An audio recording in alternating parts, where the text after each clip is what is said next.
السلام علیکم ورحمۃ اللہ وبرکاتہ۔ 6 کلاس بیٹا، میں امید کرتا ہوں آپ اور آپ کے گھر والے سب خیر و عافیت سے ہوں گے، اور یہ بھی میں امید کرتا ہوں کہ کل کا جو ورک میں نے دیا تھا وہ بھی آپ نے اچھے طریقے سے اس کو یاد کیا ہوگا، بار بار اس کو پڑھا ہوگا، سمجھا ہوگا، سیکھا ہوگا، اور بھی اگزامپل آپ نے جو ہے وہ تیار کی ہوں گی۔ بیٹا آج ہمارا اگلا لیسن ہے، آج ڈیٹ ہے 3 جنوری 2023 بروز منگل۔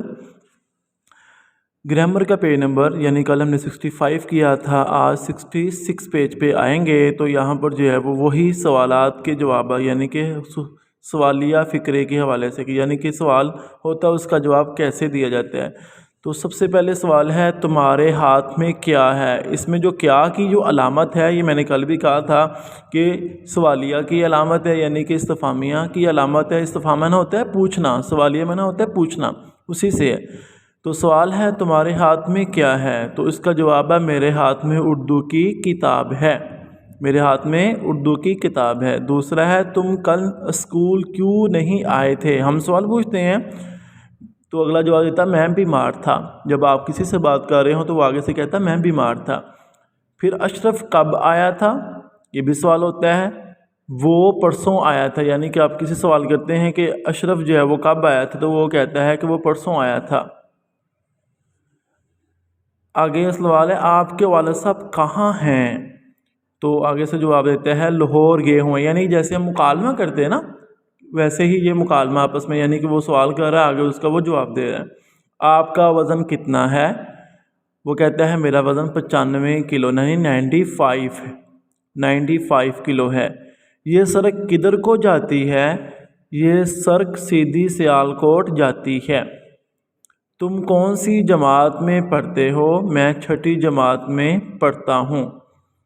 اب آپ کی طبیعت کیسی ہے، خدا کے فضل سے اچھی ہے۔ کل کتنے لڑکے حاضر تھے، کل 40 لڑکے حاضر تھے۔ تو یہ ان کے سوالات کے ساتھ ان کے جوابات ہے۔ اس کے ساتھ اس کی جو ہے وہ کچھ مشق ہے۔ یہ ایک سوال ہے، سوال نمبر 4 سوالات پہ، کہ درج ذیل جملوں کو استفہامیہ جملوں میں تبدیل کر کے دوبارہ لکھیں، یعنی کہ سوالیہ جملوں استفہامیہ ایک ہی ہے۔ یہ سمپل جملے ہیں، آپ نے اس کے جو ہے وہ سوالیہ کی علامت لگا کر، استفہامیہ کی علامت، استفہامیہ حروف لگا کر، سوالیہ حروف لگا کر ان کو ان جملوں میں بدلنا ہے۔ نمبر 1 ہے آپ لاہور گئے تھے، تو یہ سمپل سا ایک جو ہے وہ سوال ہے، تو اس کا آپ شروع میں جب کیا لگا دیں گے تو وہ بن جائے گا استفہامیہ یا سوالیہ جملہ۔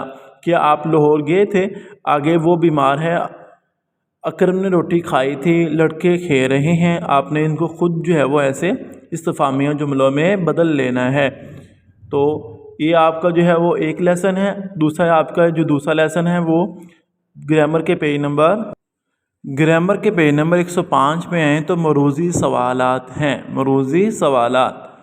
نمبر 1 ہے الفاظ کا ایسا مجموعہ جس سے پورا مطلب سمجھ میں آ جائے کیا کہلاتا ہے، جملہ کہلاتا ہے۔ یہ فار ایگزامپل ایک جو ہے وہ ڈیفینیشن ہی ہے سب کی، ٹھیک ہے، ان کو مروزی سوالات میں کیا گیا ہے۔ نمبر 2 ہے وہ لفظ جس کے کچھ نہ کچھ معنی ہوں کیا کہلاتا ہے، کلمہ کہلاتا ہے۔ آگے ان کے آنس دیے ہوئے ہیں بریکٹ کے اندر، انہوں نے بریکٹ کے اندر ہر جو ہے وہ تعریف کے انہوں نے جواب دیے ہوئے ہیں۔ تو یہ آپ کو MCQs کے اندر آ رہے ہوتے ہیں ایسے سوالات۔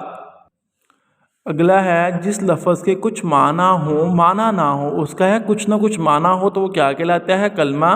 جس سے کچھ بھی معنی نہ ہو اسے کیا کہتے ہیں، محمل۔ یہ پہلے بھی آپ نے پڑھا ہوا ہے۔ کلمے کی 3 قسمیں ہیں، وہ کلمہ جو کسی چیز، شخص یا جگہ کا نام ہو اسے اسم کہتے ہیں، کسی کام کا کرنا ہونا یا سہنا زمانے کے لحاظ سے تو اس کو فعل کہتے ہیں۔ تو اسی طرح آپ نے جو ہے وہ اس کی فرسٹ پیج پہ جو ہے وہ 21 ہے تعریفات، آپ نے یہ 21 تعریفات اسی طرح جو ہے وہ آپ نے یاد کرنی ہے۔ 21 تعریفات ہیں وہ آپ نے اسی طرح بیٹا یاد کرنی ہے۔ یہ آج کا آپ کا لیسن ہے۔ میں امید کرتا ہوں کہ آپ اس سبق کو بہت اچھے انداز سے جو ہے وہ یاد کریں گے، اور جب آپ اسکول آئیں گے تو انشاءاللہ آپ کا ٹیسٹ بھی لیا جائے گا جو ہم پڑھا رہے ہیں آپ کو۔ ہم نے سوالیہ فقرے پڑھے ہیں، استفہامیہ ان کی ڈیفینیشن وہ چیزیں ہیں، اس کے ساتھ جو ہم آگے پڑھیں گے آج کے لیسن بھی یہ شامل ہوں گے۔ جب آپ آئیں گے تو آپ اپنی تیاری بھرپور کر کے آئیے گا، آپ کا ٹیسٹ ہوگا انشاءاللہ۔ السلام علیکم ورحمۃ اللہ وبرکاتہ۔